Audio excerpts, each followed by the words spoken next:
What is up, my freebie-seeking Zettelkasten shitweasels? Welcome. I'm going to share with you basically what I was going to do anyway today. And that is essentially, I just finished reading just purely for fun, purely for enjoyment. Not necessarily fun, but just because, I don't know, it sucked me in. I liked reading this book. It's, I don't know how many pages, like 500 pages. And it took me a little bit. And I would just read this at night or whenever I wanted to. And while reading, of course, I had my old bib card. My bib card, which I outline in, basically my beast of a book, this anti-net Zettelkasten book, in the bib cards section, okay? Wherever that is. I was actually looking at this today. There's a fantastic section where I went deep into bib cards. But anyway, I don't want to bother getting into that right now. I want to show you how I'm going to go through. These are the notes. I didn't take that many, as you'll know. For a 500-page book, I didn't take that many bib notes. And the reason why is because, well, when you read with a bib card and you read the analog way, meaning a physical book, you develop a skill where you make the book actually like prove something and like come up with an irresistible idea. And actually, that's in the chapter on selection. Here, I'm just going to put this down here so you can actually see this. Sorry about this, folks, but you know what? Hey, you're a free BC, gotcha. All right, let me show you this. For those of you who are actually staying around and not offended by me calling you a shitweasel, it's all love, But what I want to share with you is in this chapter on selection, I call something, here it is, actually. Here's how to select ideas. You want to select ideas that are important and urgent. These are the irresistible ideas. And I talk a lot about this, like the difference between bad ideas, good ideas, on, right around like page 397 of my beast of a book, Anti-Net Zettelkasten. So when you develop the skill of reading, you only look for like the truly irresistible ideas, the things that you can actually apply to what you're currently working on. And a lot of the stuff that I am working on right now are things that like I've been working on behind the scenes for the past year. And that is like, how do I teach and help people develop the life that I've created for myself? Becoming an independent writer, making multiple six figures, doing what I love, and writing one thing a month. And so a lot of these things that I've basically extracted, which is the concept of extraction actually is in the next chapter. Actually, here it is. Look at this. I found the card. This outlines how bib cards work, okay? That's on, I guess, page 422 of the Anti-Net Zettelkasten book. And look, I even show, here's Luhmann himself, the originator of Zettelkasten reading. If you can see closely there, he actually has a bib card sticking out of his own book. And that's what, essentially he did. Let me see if I can find, yeah, here's actually Nicholas Luhmann's bib card, and that's what his looks like. You see, they have the page numbers on the side, and on the right he has like these short notes. I call them bib notes, and this whole thing is a bib card. Well, here's my version. And then when you're done, you install them in the bib box of your Zettelkasten, alphabetically. So this is going to be in the B section, alphabetically. Okay?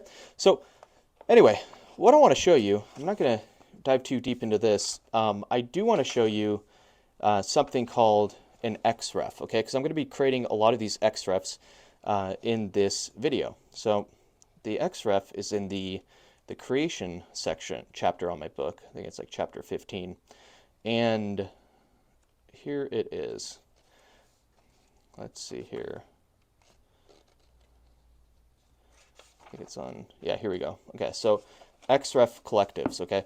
So xrefs, an xref is a collection of references to external sources. So let me just show you this. Like in my Zettelkasten, whenever you want to reference externally outside of your Zettelkasten, meaning referencing a page in a book, you create something called an xref. And here's what these look like.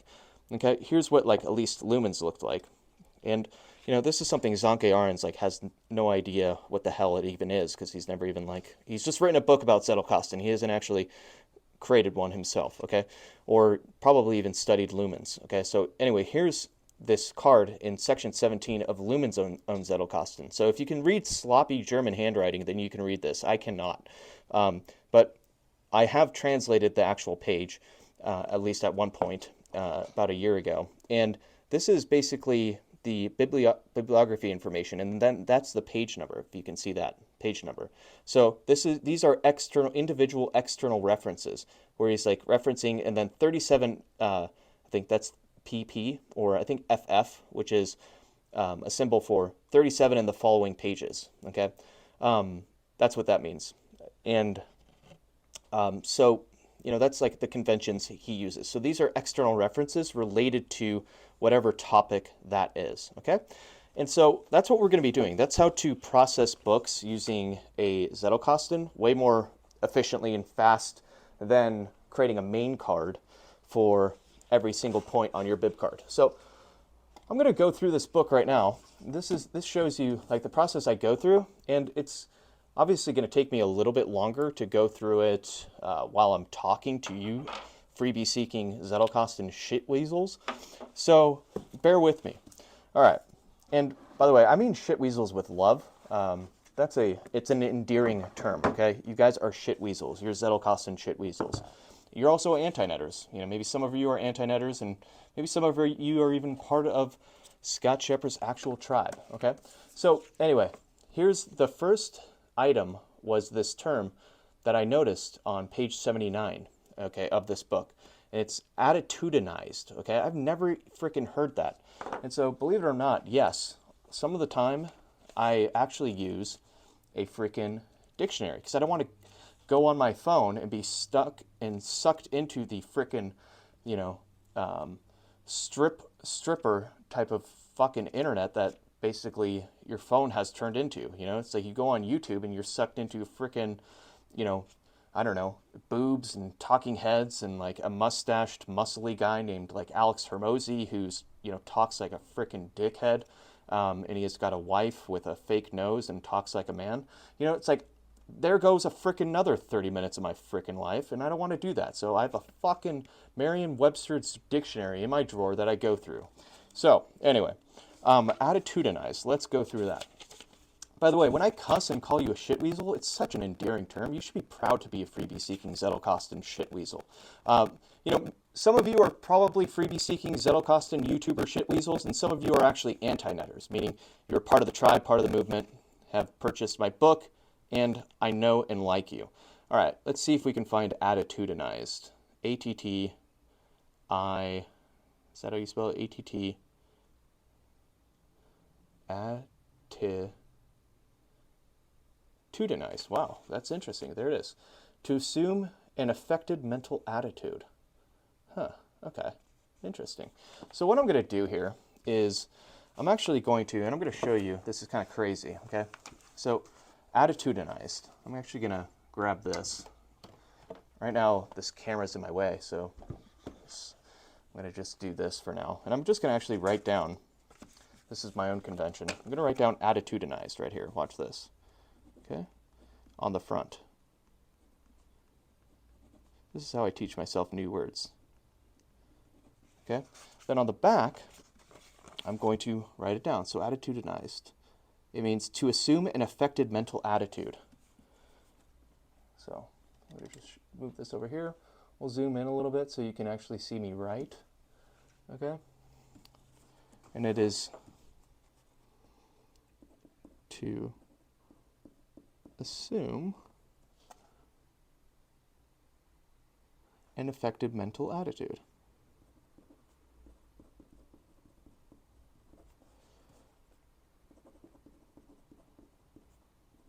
You see what I'm doing here? I'm actually spending and investing my life energy in writing it down by hand, okay? And then what I'm also going to do, and look, sometimes I do this and spend time on this, sometimes I don't. But I want to show you this just in case you ever want to do this. And what I'm then going to do, since I know it's on page 79, I'm going to look for this, okay? So Fitzgerald's commission, I'll pull this up here. Fitzgerald's commission as a second lieutenant in the infantry is dated 26 October 1917.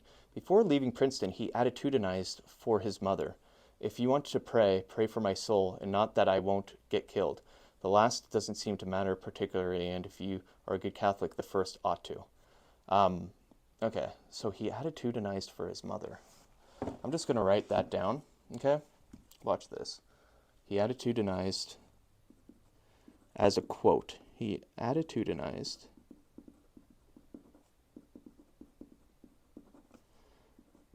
for his mother. And then I'm going to put a quote and then do a ... okay? Because if I really want to look it up, I just think that's just the weirdest word, okay? Next thing we're going to do is, I mentioned what a xref is briefly. An xref is an external reference, okay? So how I identify and label my bib cards is I do a little short code, b.Bruccoli. What this does is this is a short code so that I don't have to write out Bruccoli, Matthew, and then the frickin' all of this bibliography info. All I have to do is write down b.Bruccoli, and then I can put the page number in. So if I want to know the source in red pen, a red Mont Blanc pen, by the way, is a requirement. You need to buy a, really expensive $600 Mont Blanc pen for a Zettelkasten to actually work, and for you to actually be able to make a Zettelkasten work, and for you to become a prolific reader and writer and thinker, and also be respected. You need to have a frickin' red pen Mont Blanc Egyptian edition that costs somewhere between $600 and $800. I don't know. Okay, so anyway, in the bottom left, I'm going to put b.Bruccoli, and then page 79. Boom. Okay, so look at that. Look at that. Now I know where it actually came from. Okay, so attitudinized. That's the vocab word. And then it's to assume an affected mental attitude. He attitudinized for his mother. Now, at one point in my life, I'm going to show you where I actually install this. At one point in my life, in my 1300 section, I had all my vocab words alphabetized. But what ended up happening is it just made it really boring and not that fun and adventurous and chaotic to actually go and review vocab words. So what I did is I stripped that out and I put it in a box I label the vocab box. And these are words, believe it or not, that I have been compiling in 3x5 inch cards since 2006. And these, anytime I come over a word, I basically put it on the front of a card, and then on the back I put the definition. And I just grab a chunk of these every once in a while and refresh my mind. And then it's weird, it's like I can even remember the pen I used back in 2006 and all these other things. And then it kind of re-injects and reinvigorates my memory for what it means. And then, no surprise, I end up using it, in a piece of writing. So anyway, that's an example of actually extracting knowledge and extracting vocab. So believe it or not, so we've taken care of that one. I've installed that one. In a previous video, you probably have seen it, I've installed failure and rejection. I installed it as an xref. So I'm going to skip doing that. And, this next one, I couldn't care if she died, greed, Bear Bryant. So I want to share this one with you. So this idea came to mind when I was reading page 96. And then we're going to wrap up this video, okay? So after this lesson, you're going to have a pretty good idea of how to do this yourself. So on page 96, let me walk you through it, he was talking about, this is pretty effed up. Fitzgerald was a pretty sickening man. No, I'm just kidding, but seriously. Him and Zelda, his wife, let's see, is that page? Yeah, page 96. I couldn't care if. Him and his wife, they had this very toxic relationship. So let me see if I can find it here.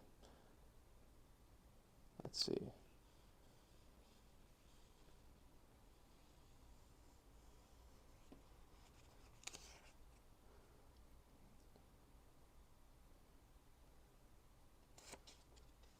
I couldn't care. Do you guys see it? I'm looking for I couldn't care. It might have been here.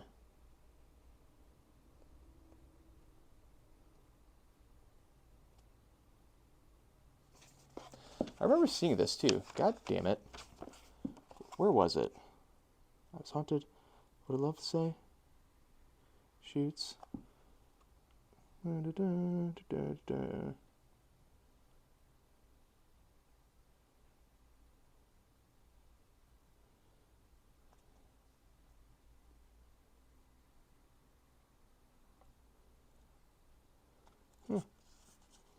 Oh, actually, look at, I'm a frickin' renob.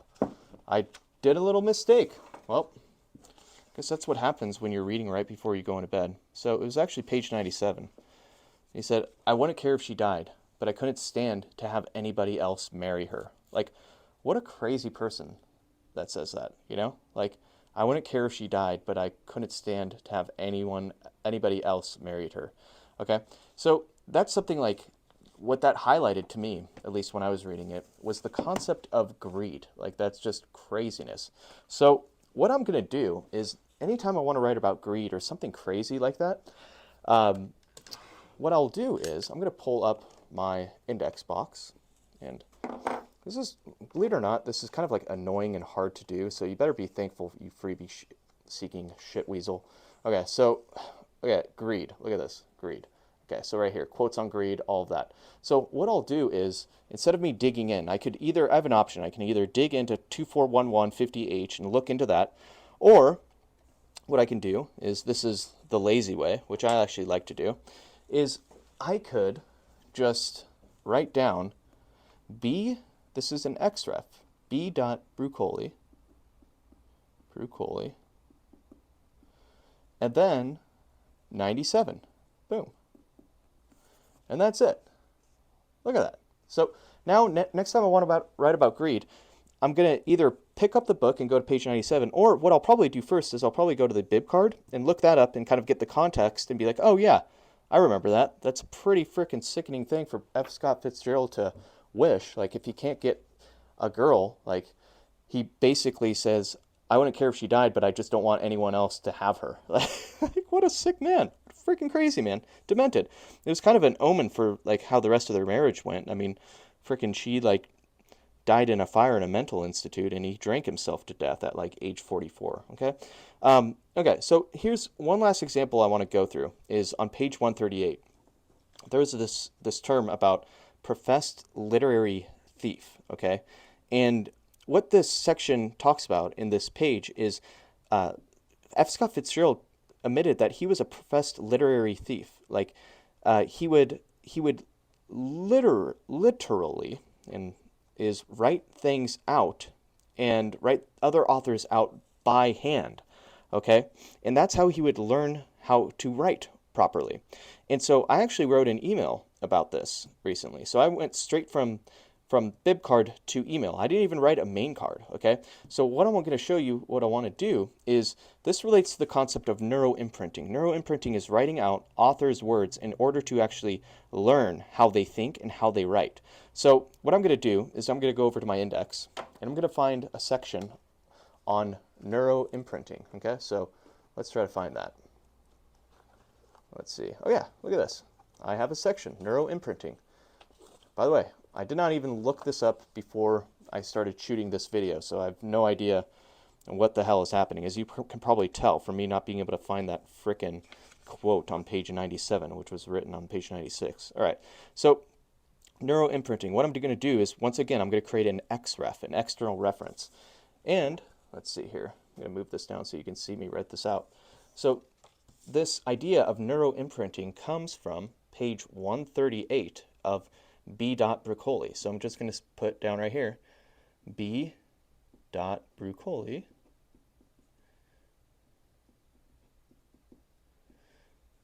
comma, b.Bruccoli, then page 138, boom.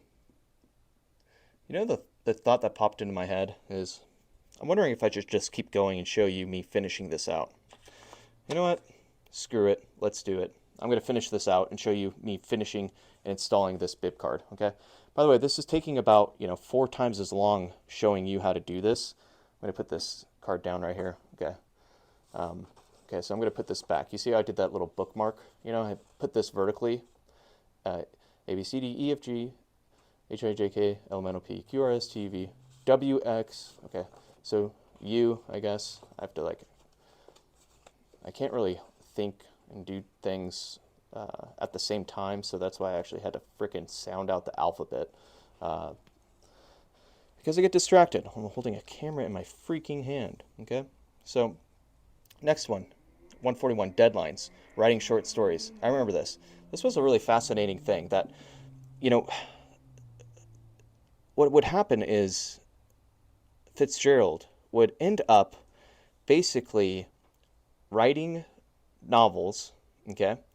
And then he would have like 6 months of free time. And what would happen is he would just run out of money and he wouldn't write anything. And so what he would then have to do for like the next 8 months, he would have to write short stories and have like very strong deadlines. And what ended up happening is that, you know, it's counterintuitive, but when he was like writing short stories and newsletters and had a deadline, he was actually more productive and actually got more done with his novels. So that's the idea from this page 141. So I'm going to write here, I'm going to write like, you know, this related to the idea of deadlines. So I don't even know if I have a term in my index yet. Let's find out. So this would be, I'm going to pull this down so that I don't have to fucking hold this camera while I'm going through it. All right. And yes, I cuss. So if you're like a pedantic academic and you're a pedantic shitweasel, a pedantic academic shitweasel, then get used to it. Turn my channel off and go, basically read Zettelkasten DE and get confused by, what all the digital people are doing. It's funny. So I actually like Sasha Fast and Christian, the guys behind Zettelkasten DE, but a lot of their digital bubble graph boys are just like, just pathetic. Okay, I don't have a dedicated card for deadlines, so I'm gonna like look down here to see if I have any cards for deadlines. And okay, what else? So here's what I'm doing right now. Like, what else could deadlines relate to? Deadlines could relate to, really what it really relates to is motion over meditation. That's a principle from Gary Halbert. So instead of me actually, creating a card calling it deadlines, I'm going to show you something that I do. I'm going to show you how I link. So I'm going to create basically an entry in the D category of my index and then put deadlines here. Then I'm going to point an arrow to see a related principle, which is motion over meditation. Yeah, it's like either motion or movement over meditation. Yeah, okay, cool. So check out this card. Motion over meditation. This is the act and the idea and the principle of actually, taking action, and which is basically what this idea conveys, of Fitzgerald writing short stories actually made him more productive in writing novels, counterintuitive. Like if you're just sitting around doing nothing, you actually won't produce as much as if you are actually super busy. So it's like the motion over meditation principle.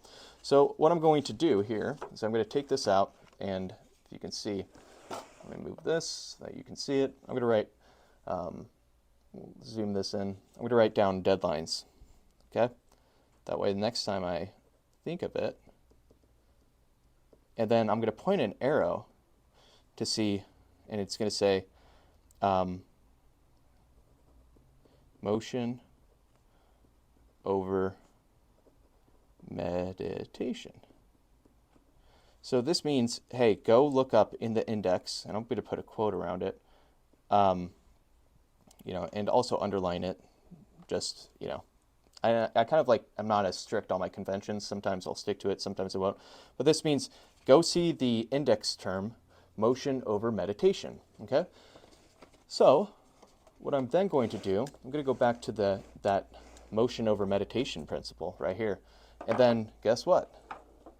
With the thing that is key to my success and your success, the red Egyptian Mont Blanc pen, I'm going to put down an xref. It's going to be b.bruccoli, comma, and then page 141. Boom. Okay.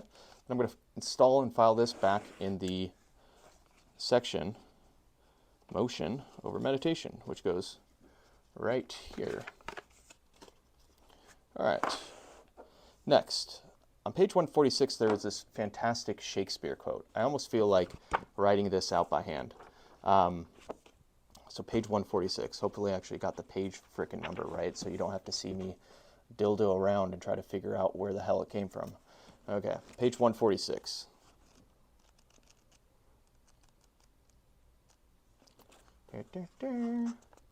All right, this is hilarious. Check this out. So, old William Shakespeare got a letter from his mother that has been saved. Okay, and I'll share with you the principle. It says, as you can see, it says, "Dear Will, your family here are much ashamed that you could write such a bawdy play as Troilus and Cressida. All the real people here, Mr. Beef, the butcher, and Mr. Skunk, the village undertaker, say they will not,"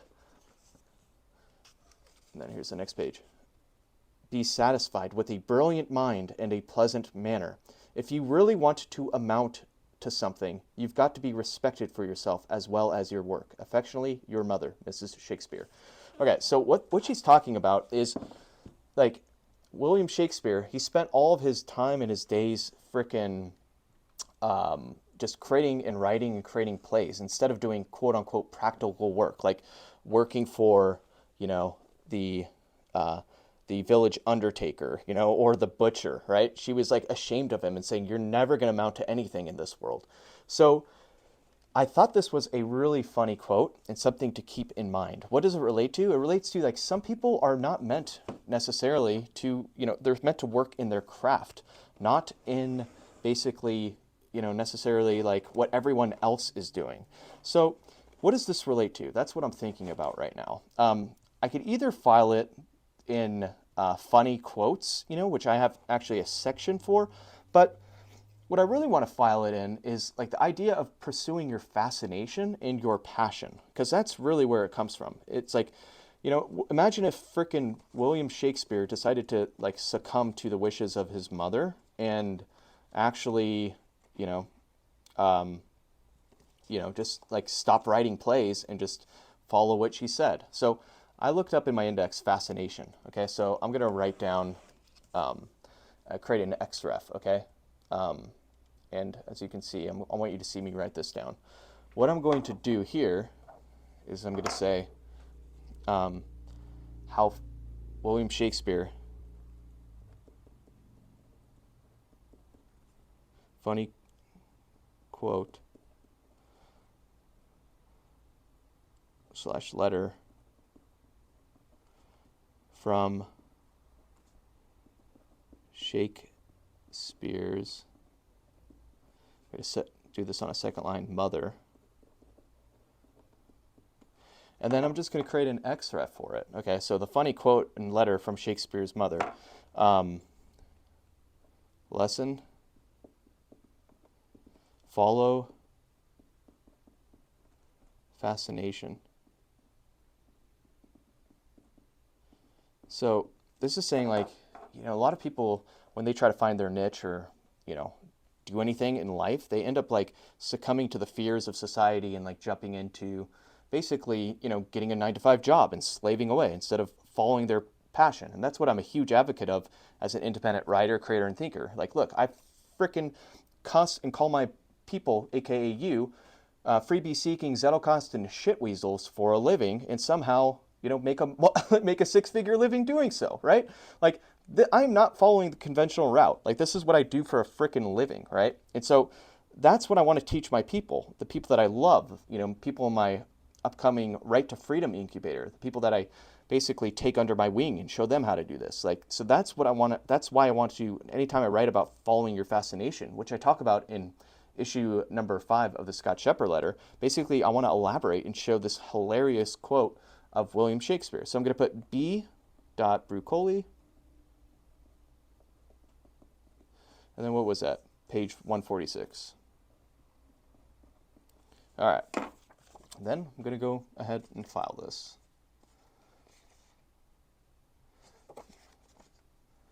Fascination. There it goes. All right. All right. We've got one bib note left to install, and then we're done with the book. Okay. Hard work. Okay. Hard work. Discipline in writing. Retired into strict seclusion. All right, so this, I'll just show you this from the book. So this is page 180. Let's see. Let's hope it's page 180. Okay. I'll zoom this out so you can see me actually just going through this. So page 180.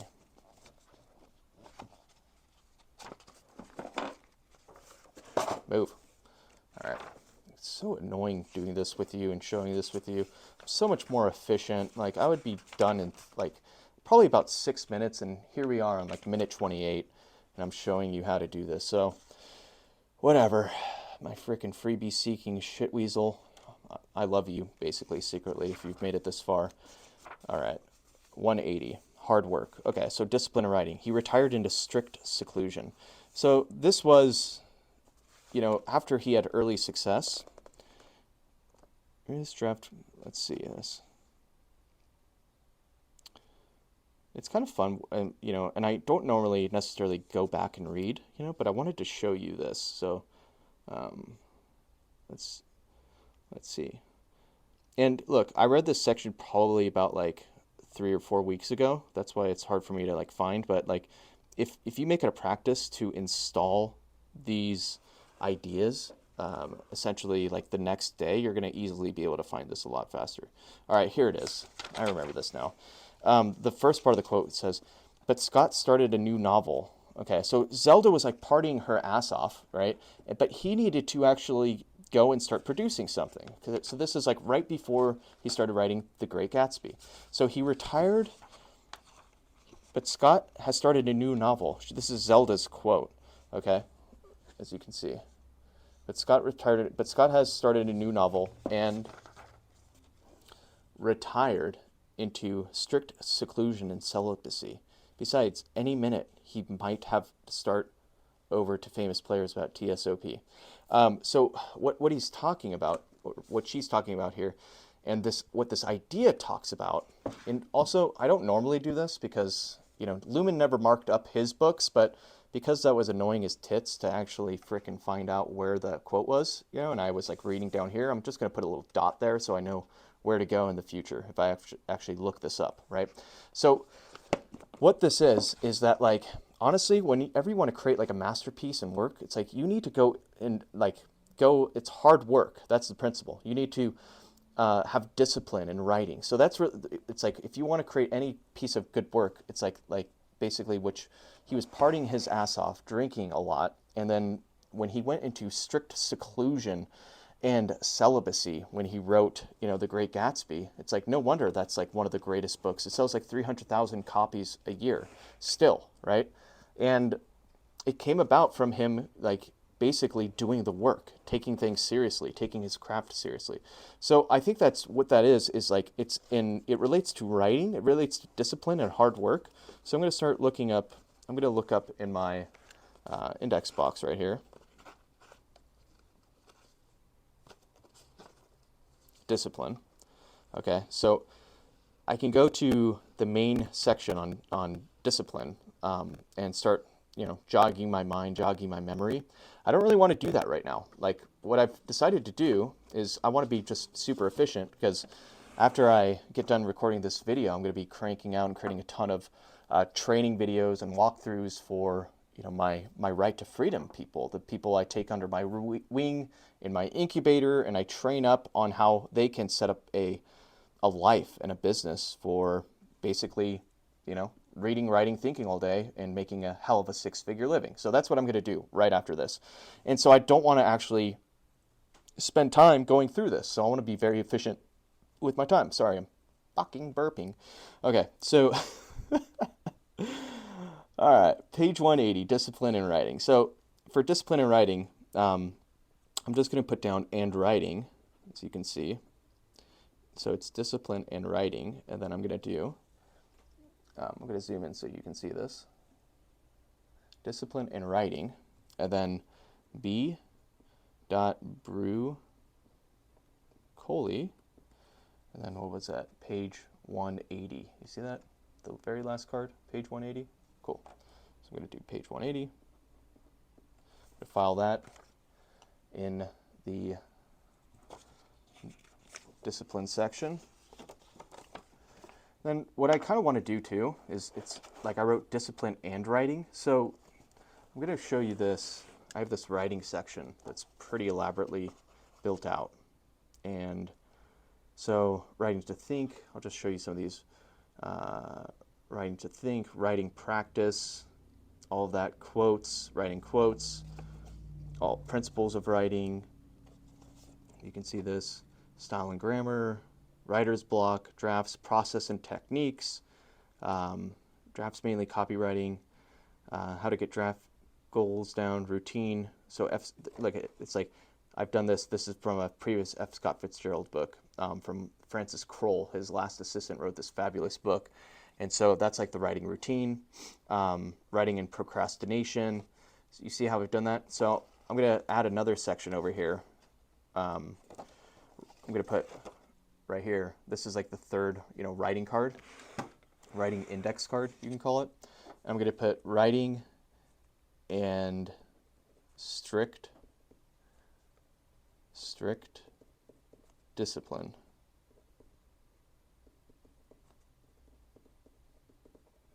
I'm going to put in parentheses Fitzgerald, F. Scott, Fitz. And then I'm going to put b.Bruccoli, page 180.